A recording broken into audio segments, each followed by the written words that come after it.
Hello दोस्तों, आप सभी का स्वागत है आपके अपने यूट्यूब चैनल पर।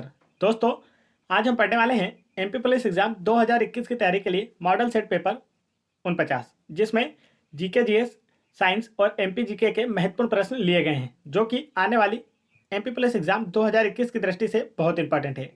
तो चलिए शुरू करते हैं। लेकिन यदि आपने अभी तक मेरे चैनल को सब्सक्राइब नहीं किया है तो आप मेरे चैनल को सब्सक्राइब कर लीजिए और बेल आइकन के बटन भी जरूर दबा लीजिए, ताकि ऐसे इंपॉर्टेंट एजुकेशनल वीडियो के नोटिफिकेशन आप तक आसानी से पहुंचते रहें। आज का पहला प्रश्न है, वर्तमान में बीसीसीआई के अध्यक्ष कौन है? पूछा गया आपसे, वर्तमान में बीसीसीआई के अध्यक्ष कौन है? तो इसका जो राइट आंसर है वह है ऑप्शन नंबर 4, सौरभ गांगुली। वर्तमान में बीसीसीआई के अध्यक्ष सौरभ गांगुली हैं। बीसीसीआई का पूर्ण रूप भारतीय क्रिकेट कंट्रोल बोर्ड है। वर्तमान में भारतीय क्रिकेट टीम के कोच रवि शास्त्री हैं और भारतीय क्रिकेट टीम के कप्तान हैं विराट कोहली। चलिए आगे बढ़ते हैं अगले प्रश्न की ओर। अगला प्रश्न हमारा प्रश्न क्रमांक 2, लेटेराइट मिट्टी में इनमें से कौन सा तत्व प्रचुर मात्रा में पाया जाता है? 4 ऑप्शन दिए गए आपको और आपसे पूछा गया है लेटेराइट मिट्टी में कौन सा तत्व प्रचुर मात्रा में पाया जाता है? तो इसका जो राइट आंसर है वह है option number 4, iron oxide. Laterite मिट्टी में आयरन ऑक्साइड प्रचुर मात्रा में पाया जाता है। लेटेराइट मिट्टी चाय तथा कहवा फसलों के लिए उपयोगी होती है, क्योंकि यह मिट्टी अम्लीय होती है। तो आपसे पूछा जा सकता है लेटेराइट मिट्टी की प्रकृति कैसी होती है? तो यह अम्लीय प्रकृति की होती है और चाय और कॉफ़ी के लिए महत्वपूर्ण होती है। चलिए आगे बढ़ते हैं अगले प्रश्न की ओर। अगला प्रश्न हमारा प्रश्न क्रमांक 3, कौन सा विश्व का सबसे बड़ा नदी द्वीप है? पूछा गया आपसे, इनमें से कौन सा विश्व का सबसे बड़ा नदी द्वीप है? तो इसका राइट आंसर है ऑप्शन नंबर 4, माजुली। विश्व का सबसे बड़ा नदी द्वीप माजुली द्वीप है। माजुली द्वीप असम राज्य के ब्रह्मपुत्र नदी पर स्थित विश्व का सबसे बड़ा नदी द्वीप है। यहीं पर विश्व का सबसे छोटा नदी द्वीप उमानंदा भी ब्रह्मपुत्र नदी पर ही स्थित है। असम की राजधानी है दिसपुर। असम के सीएम है सर्बानंद सोनोवाल और असम के गवर्नर है जगदीश मुखी। तो यह सब जानकारी आपको याद रखना है। आगे बढ़ते हैं। अगला प्रश्न है हमारा प्रश्न क्रमांक 4, भारतीय रेलवे कोच फैक्ट्री किस शहर में स्थित है? पूछा गया आपसे, भारतीय रेलवे कोच फैक्ट्री किस शहर में स्थित है? तो इसका जो राइट आंसर है वह है ऑप्शन नंबर 4, कपूरथला में। भारतीय railway coach factory Kapurthala Punjab में स्थित है। वर्तमान में रेलवे में 18 जोन है, इसे भी आपको याद रखना है। पंजाब की राजधानी है चंडीगढ़। पंजाब के सीएम है कैप्टन अमरिंदर सिंह और पंजाब के गवर्नर हैं बीपी सिंह बदनौर। आगे बढ़ते हैं दोस्तों अगले प्रश्न की ओर। अगला प्रश्न हमारा प्रश्न क्रमांक 5, यूनिसेफ की स्थापना किस वर्ष हुई थी? पूछा गया आपसे, यूनिसेफ की स्थापना किस वर्ष हुई थी? तो इसका जो राइट आंसर है वह है ऑप्शन नंबर 1, वर्ष 1946 में। यूनिसेफ की स्थापना वर्ष 1946 में हुई थी। यूनिसेफ का फुल फॉर्म होता है यूनाइटेड नेशन चिल्ड्रेंस फंड। इसकी स्थापना 1946 में हुई और मुख्यालय न्यूयॉर्क में स्थित है। चलिए आगे बढ़ते हैं अगले प्रश्न की ओर। अगला प्रश्न हमारा प्रश्न क्रमांक 6, लोकसभा में कितने सदस्य उत्तर प्रदेश राज्य का प्रतिनिधित्व करते हैं? पूछा गया आपसे, लोकसभा में कितने सदस्य उत्तर प्रदेश राज्य का प्रतिनिधित्व करते हैं? तो इसका राइट आंसर है 80। लोकसभा संसद का प्रथम या निम्न सदन है। उत्तर प्रदेश राज्य में लोकसभा सीटों की संख्या 80 है। तो यहाँ से 80 सदस्य लोकसभा में उत्तर प्रदेश राज्य का प्रतिनिधित्व करते हैं तथा मध्य प्रदेश राज्य में लोकसभा सीटों की संख्या 29 है। इसे भी आपको याद रखना है। लोकसभा में अधिकतम सदस्य संख्या 550 हो सकती है, तो यह भी आपको याद रखना है। ये तीनों ही जानकारियाँ आपको याद होना चाहिए। चलिए आगे बढ़ते हैं अगले प्रश्न की ओर। अगला प्रश्न हमारा प्रश्न क्रमांक 7, फ्लैजिला जो बाल जैसी संरचनाएं हैं, निम्नलिखित में से किस जीव में हरकत के अंग के रूप में कार्य करती हैं? 4 ऑप्शन दिए गए आपको और आपसे पूछा गया है इनमें से किस जीव में फ्लैजिला नामक संरचनाएं पाई जाती हैं? तो इसका जो राइट आंसर है वह है ऑप्शन नंबर 1, बैक्टीरिया।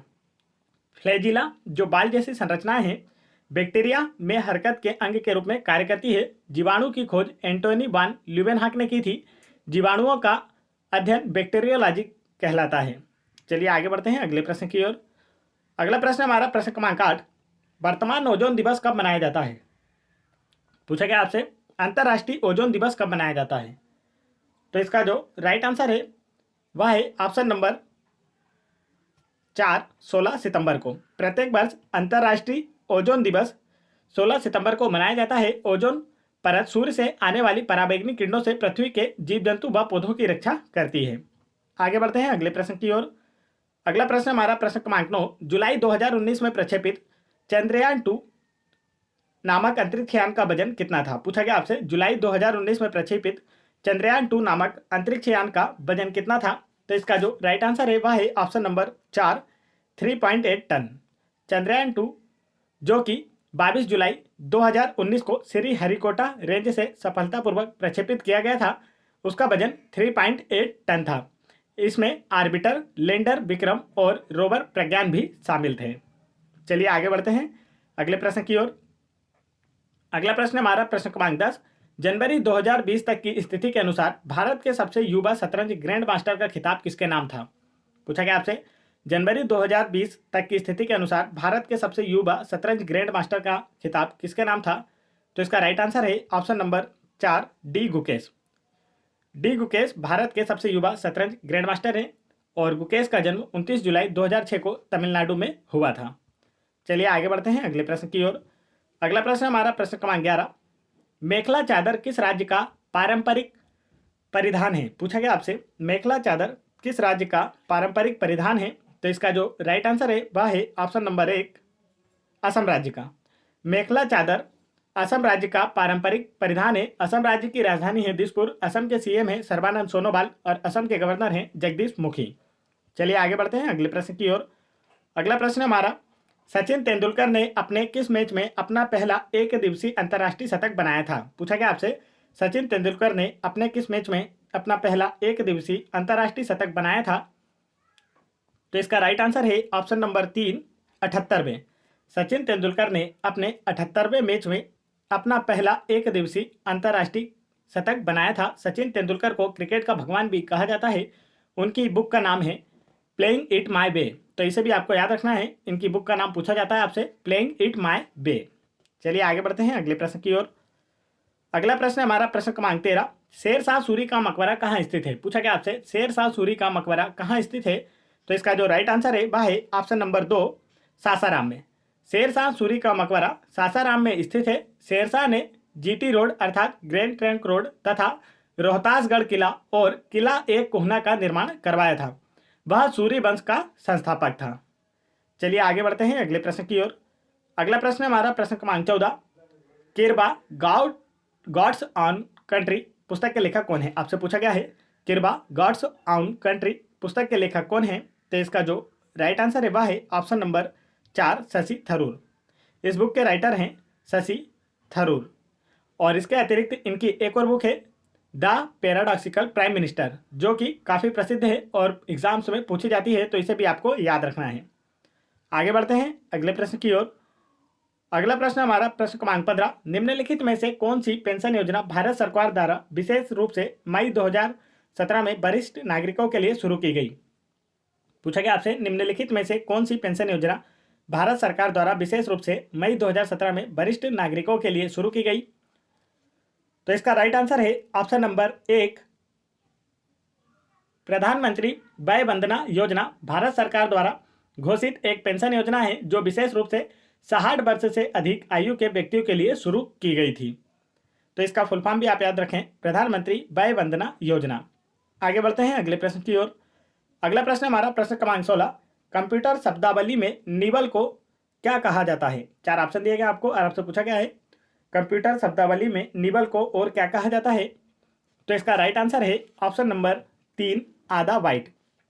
कंप्यूटर शब्दावली में निबल को आधा बाइट भी कहा जाता है क्योंकि एक बाइट में 8 बीट होते हैं और कंप्यूटर मेमोरी की सबसे छोटी इकाई बीट होती है। 4 बीट का एक समूह निबल कहलाता है, तो इसे भी आपको याद रखना है। एक निबल में 4 बीट होते हैं और एक बाइट में 8 बीट होते हैं, इसलिए एक निबल को आधा बाइट भी कहा जाता है। चलिए आगे बढ़ते हैं अगले प्रश्न की ओर। अगला प्रश्न हमारा प्रश्न क्रमांक 17, मध्य प्रदेश तीरंदाजी अकादमी किस जिले में स्थापित की गई है? पूछा गया आपसे मध्य प्रदेश तीरंदाजी अकादमी किस जिले में स्थापित की गई है? तो इसका जो राइट आंसर है वह है ऑप्शन नंबर 1, जबलपुर में। मध्य प्रदेश तीरंदाजी अकादमी जबलपुर में स्थापित की गई है। जबलपुर को मध्य प्रदेश की न्यायिक तथा सांस्कृतिक राजधानी भी कहा जाता है। आगे बढ़ते हैं अगले प्रश्न की ओर।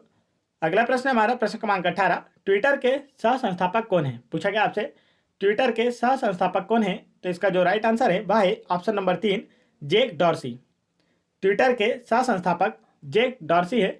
ट्विटर की स्थापना 2006 में की गई थी, जिसका मुख्यालय सैन फ्रांसिस्को में है। तो इसके मुख्यालय और स्थापना का वर्ष भी आपको याद रखना है। आगे बढ़ते हैं अगले प्रश्न की ओर। अगला प्रश्न हमारा प्रश्न क्रमांक 19, जनवरी 2020 तक की स्थिति के अनुसार यस बैंक के प्रबंध निदेशक कौन है? तो इसका जो राइट आंसर है वह है ऑप्शन नंबर 4, प्रशांत कुमार। वर्तमान 2021 में यस बैंक के प्रबंध निदेशक हैं प्रशांत कुमार। चलिए आगे बढ़ते हैं अगले प्रश्न की ओर। अगला प्रश्न हमारा प्रश्न क्रमांक 20, निम्न में से शरावती नदी पर स्थित जलप्रपात है। 4 ऑप्शन दिए गए आपको और आपसे पूछा गया है इनमें से शरावती नदी पर स्थित जलप्रपात कौन सा है? तो इसका जो राइट आंसर है वह है ऑप्शन नंबर 4, गरसप्पा। जो गरसप्पा कर्नाटक राज्य में शरावती नदी पर स्थित जलप्रपात है। कर्नाटक की राजधानी है बेंगलोर। कर्नाटक के सीएम है बीएस येदियुरप्पा और कर्नाटक के गवर्नर हैं वजुभाई वाला। चलिए आगे बढ़ते हैं अगले प्रश्न की ओर। दोस्तों, यदि आप लोगों को वीडियो पसंद आ रहा हो तो वीडियो को एक लाइक जरूर करें और मेरे चैनल को भी जरूर सब्सक्राइब कर लें। और यदि आप लोगों को MP police exam 2016, 2017, SSC GD constable exam 2019, SSC CHSL exam 2020, इन सभी एग्जाम्स के प्रीवियस ईयर्स पेपरों के जीके जीएस और साइंस के प्रश्न देखना है तो आप उन्हें मेरे चैनल की प्लेलिस्ट में जाके वहां से देख सकते हैं। और आप इन सभी वीडियोस के लिए मॉडल पेपर भी मेरे चैनल की प्लेलिस्ट में जाके वहां से देख सकते हैं। और आप इन सभी वीडियोस की पीडीएफ फाइल मेरा टेलीग्राम चैनल ज्वाइन करके वहां से फ्री में डाउनलोड कर सकते हैं, जिसकी लिंक मैंने वीडियो के डिस्क्रिप्शन में दे रखी है। तो चलिए आगे बढ़ते हैं अगले प्रश्न की ओर। अगला प्रश्न है, निम्नलिखित में से वह कौन सा विटामिन है जो जल में घुलनशील है? पूछा गया आपसे निम्नलिखित में से वह कौन सा विटामिन है जो जल में घुलनशील है? तो इसका जो राइट आंसर है वह है option number 4, vitamin C. Vitamin C जल में घुलनशील विटामिन है। विटामिन सी आंखों के लिए अच्छा होता है। प्रचुर इसका जो स्रोत होता है वह आंवला होता है। विटामिन सी की कमी से स्कर्वी रोग होता है। आगे बढ़ते हैं अगले प्रश्न की ओर। अगला प्रश्न हमारा प्रश्न क्रमांक 22, निम्नलिखित में से कौन सा मंदिर चोल साम्राज्य का एक उदाहरण है? पूछा गया आपसे निम्नलिखित में से कौन सा मंदिर चोल साम्राज्य का एक उदाहरण है? तो इसका जो राइट आंसर है वह है ऑप्शन नंबर 1, ऐरावतेश्वर मंदिर। ऐरावतेश्वर मंदिर चोल साम्राज्य का एक उदाहरण है। राजराजेश्वर का शिव मंदिर, नटराज प्रतिमा, ऐरावतेश्वर मंदिर चोलकालीन प्रमुख स्थापत्य है। नटराज प्रतिमा को चोल काल का सांस्कृतिक सार या निचोड़ कहा जाता है। चोल वंश का संस्थापक विजयालय था और चोल वंश की मुख्य विशेषता उनकी नौसेना थी। नौसेना का सर्वप्रथम प्रयोग चोल साम्राज्य के द्वारा ही किया गया था। आगे बढ़ते हैं अगले प्रश्न की ओर। अगला प्रश्न हमारा प्रश्न क्रमांक 23, वर्तमान में मध्य प्रदेश राज्य महिला आयोग की अध्यक्ष कौन है? पूछा गया आपसे वर्तमान में मध्य प्रदेश राज्य महिला आयोग की अध्यक्ष कौन है? तो इसका जो राइट आंसर है वह है ऑप्शन नंबर 3, शोभा ओझा। वर्तमान में मध्य प्रदेश राज्य महिला आयोग की अध्यक्ष शोभा ओझा है। इसकी स्थापना 23 मार्च 1999 को हुई थी। चलिए आगे बढ़ते हैं अगले प्रश्न की ओर। अगला प्रश्न हमारा प्रश्न क्रमांक 24, निम्नलिखित में से कौन सा राज्य भारतीय संविधान की 6ठी अनुसूची में शामिल है? 4 ऑप्शन दिए गए आपको और आपसे पूछा गया इनमें से कौन सा राज्य भारतीय संविधान की 6ठी अनुसूची में शामिल है? तो इसका जो राइट आंसर है वह है ऑप्शन नंबर 2, मिजोरम। 6ठी अनुसूची में असम, मेघालय, त्रिपुरा और मिजोरम राज्यों के जनजातीय क्षेत्रों का वर्णन किया गया है और संविधान में वर्तमान में 12 अनुसूचियां हैं। इसे भी आपको याद रखना है। आगे बढ़ते हैं अगले प्रश्न की ओर। अगला प्रश्न हमारा प्रश्न क्रमांक 25, इनमें से कौन सी नली जो मूत्र को किडनी से मूत्राशय तक ले जाती है? 4 ऑप्शन दिए गए आपको और आपसे पूछा गया इनमें से कौन सी नली है जो मूत्र को किडनी से मूत्राशय तक ले जाती है? तो इसका जो राइट आंसर है वह है ऑप्शन नंबर 4, मूत्रवाहिनी। मूत्रवाहिनी मूत्र को किडनी से मूत्राशय तक ले जाती है। सामान्य मूत्र में जल की मात्रा 95% तथा जो यूरिया होती है उसकी मात्रा 2.7% होती है। मूत्र का पीएच मान 6 होता है अर्थात मूत्र अम्लीय होता है। मूत्र का हल्का पीला रंग यूरोक्रोम के कारण होता है। तो यह सभी जानकारी भी आपको याद रखना है। आगे बढ़ते हैं अगला प्रश्न हमारा प्रश्न क्रमांक 26, टू हेल विद हॉकी किस प्रसिद्ध खिलाड़ी की पुस्तक है? पूछा गया आपसे टू हेल विद हॉकी किस प्रसिद्ध खिलाड़ी की पुस्तक है? तो इसका राइट आंसर है option number 4, Aslam Sher Khan. To hell with hockey प्रसिद्ध खिलाड़ी असलम शेर खान की पुस्तक है। हॉकी भारत का राष्ट्रीय खेल है और हॉकी में खिलाड़ियों की संख्या 11 होती है, इसे भी आपको याद रखना है। और वर्तमान में भारतीय पुरुष हॉकी टीम के कप्तान मनप्रीत सिंह हैं और महिला हॉकी टीम की कप्तान रानी रामपाल हैं, तो इसे भी आपको याद रखना है। आगे बढ़ते हैं। अगला प्रश्न हमारा प्रश्न क्रमांक 27, मध्य प्रदेश राष्ट्रीय अकादमी का गठन किस वर्ष में किया गया था? पूछा गया आपसे मध्य प्रदेश साहित्य अकादमी का गठन किस वर्ष में किया गया था? तो इसका जो राइट आंसर है वह है ऑप्शन नंबर 2, वर्ष 1954 में। मध्य प्रदेश साहित्य अकादमी का गठन 1954 में किया गया था। मध्य प्रदेश की राजधानी है भोपाल। मध्य प्रदेश के सीएम शिवराज सिंह चौहान और मध्य प्रदेश के गवर्नर है आनंदीबेन पटेल। आगे बढ़ते हैं अगले प्रश्न की ओर। अगला प्रश्न हमारा प्रश्न क्रमांक 28, मध्य प्रदेश का प्रथम कालिदास सम्मान किसे प्रदान किया गया? पूछा गया आपसे मध्य प्रदेश का प्रथम कालिदास सम्मान किसे प्रदान किया गया? तो इसका जो राइट आंसर है वह है ऑप्शन नंबर 3, पंडित मल्लिका अर्जुन मंसूर को। मध्य प्रदेश का प्रथम कालिदास सम्मान पंडित मल्लिका अर्जुन मंसूर को प्रदान किया गया था।